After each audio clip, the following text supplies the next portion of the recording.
I'm going to show you how to start up your mushroom kit to get beautiful mushrooms like this. The first thing you probably have when you get your mushroom kit is this thing called a block. What's cool is most of the hard work's already been done for you, and you'll likely be able to just cut an X on the top and mushrooms will grow out. But there's a couple things that you should know before growing so that you have a better chance of getting bigger flushes and more mushrooms, and maybe even a second round or a third round of mushrooms off the same block. And you won't end up with mushrooms looking like this, or this, or this. So in all likelihood, you probably have a kit just like this. It's a mix of hardwood oak and soy hull in a bag. Now listen carefully, if your mushroom block comes with air inside of the top of the bag, then all you're gonna wanna do is put a little slice in the top of the corner of the bag, and then push out all the air.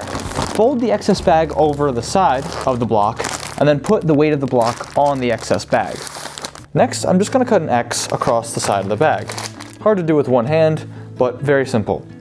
If you feel the surface of the block and it's kind of dry, you'll want to hydrate it. If the kit feels moist to the touch, that's a good sign. It means it'll fruit good, luscious mushrooms. If it gets really dry and cracky, you're not going to really end up with much.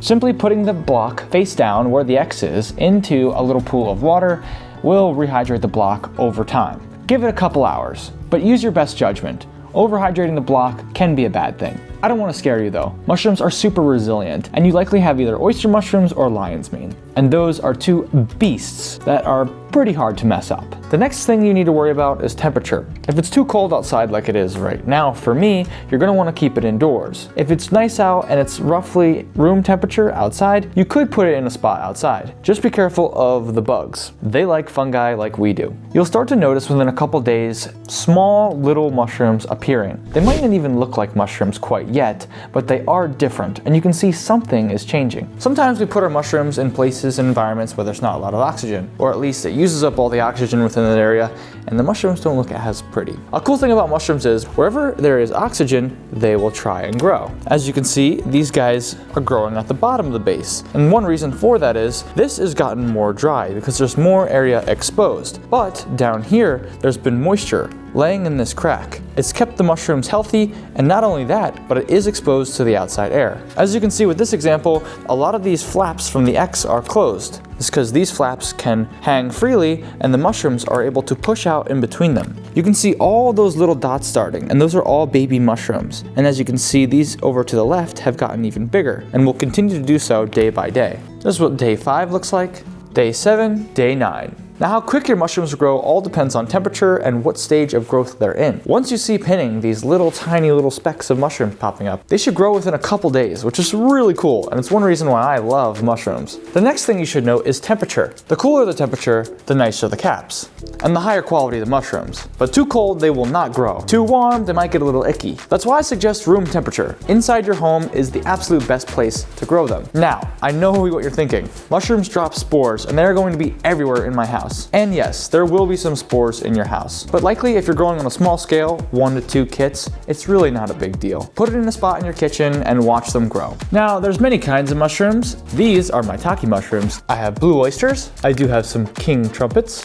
and some cool king pearl oyster mushrooms. Typically, you'll just have oyster mushrooms growing, and that's completely fine. They're great, they're quick, and reliable. Lion's mane is also a great beginner mushroom to grow, so those two I would stick to if you're new. And if you want to get more adventurous, try to find a maitake kit or a shiitake kit. One really good thing to do is track your grows. It's going to make you a better grower over time. It's what I did when I started. I documented my spawn. I documented my blocks. What worked, what didn't, why they got drier, why they were getting really long and stemmy. All these little things are important so you can become a better grower. Home growing is how I started, and now look at me. A full grow room ready to grow hundreds of pounds of mushrooms. So if you're ready to track your grows and become a better farmer, go to sporeload.com and click on Sporeload Home. There you can find a tracker with people already using it tracking their own mushrooms. It's a one-time thing, so once you get it, you have it for life. Now, once you've got your first flush, it's time to try and get your second flush. This one can be a little finicky. It takes a little time for the mycelium to rest, but it will need more moisture. All the moisture has been sucked up and put into these mushrooms. Fungi love water, so this is the time where you definitely should soak your block. It's going to increase your yields and increase your odds in general of getting a second flush. Keep in mind, this is likely not going to be as big as the first, so don't be expecting too much.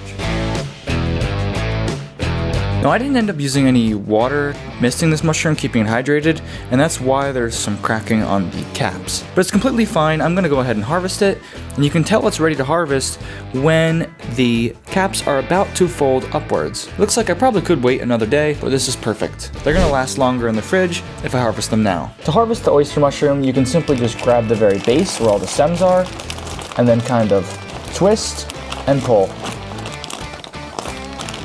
If you like this video, go ahead and like the video. If you want to subscribe, that would be greatly appreciated.